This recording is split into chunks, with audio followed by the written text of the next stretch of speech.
So what does it signify that Republicans ahead of the midterms believe that it's going to be so necessary to get an upper hand that they have to actually redraw an entire state's congressional maps in order to get 5 whole seats out of it? Oh, probably the same thing that it signifies when they did it in Illinois and got a 14-3 delegation for D's.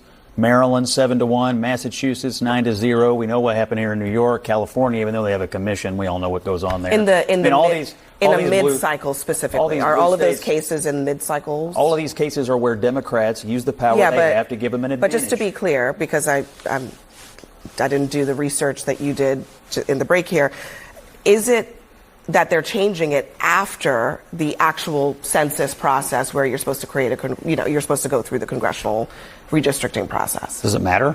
Yes, it does. Very much. I think that's the whole point. So it's okay for Democrats to lopside these states 9-0 in Massachusetts? Here's what I will say about this. I mean, I'm a Republican. I don't know. Panic over this report today is unwarranted, but I do think data is worth watching every month. But it's not. But it seems like a lot of panic for no reason. You're getting matched reports every month. It's not panic when we were promised on August 15th of last year that the price of eggs, that the price of bacon, and the price of apple. 69%. Actually, eggs year over year are up by 20. Are up 27%. They're down. I'm sorry. Since he took office, they're down. But if year over year. All right. He promised when he took office they would go down. Hold on. Let's not fight about statistics here. She's right. Year over year, they are up significantly.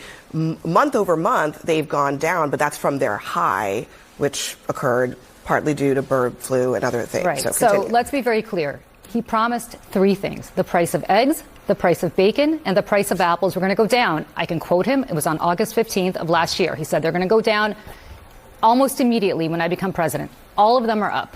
They're up year over year, and that's a fact. And these, you think it's hysteria or whatever you called it. People are suffering. You know how I know this? Because I heard all about that from you last year when I would debate you, and you kept talking about how the price of eggs is really high. Well, guess what? It's much higher now than it was when you and I were debating. You are literally lying about the eggs. Wait, excuse me. Eggs are down. No, whoa. The eggs are down. Guys, stop. Okay, Scott, before you accuse her of lying, I literally just went over this. She is correct that year over year, the price... Since Donald Trump took office, what happened to the eggs? Oh, my God. Do you not understand that the difference between... Who was the president last year at this time? Scott, do you understand?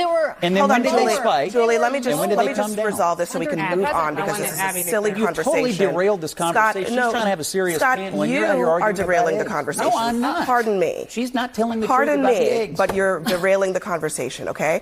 I think people have the ability to understand the difference between the price of eggs today and the price of eggs a year ago today versus what you would prefer to talk about, which is the price of eggs when Donald Trump was inaugurated. You're just talking about his policies? You're talking about 2 different time horizons. Okay? Let's just leave it at that and move on. Please, continue. They made it higher than was.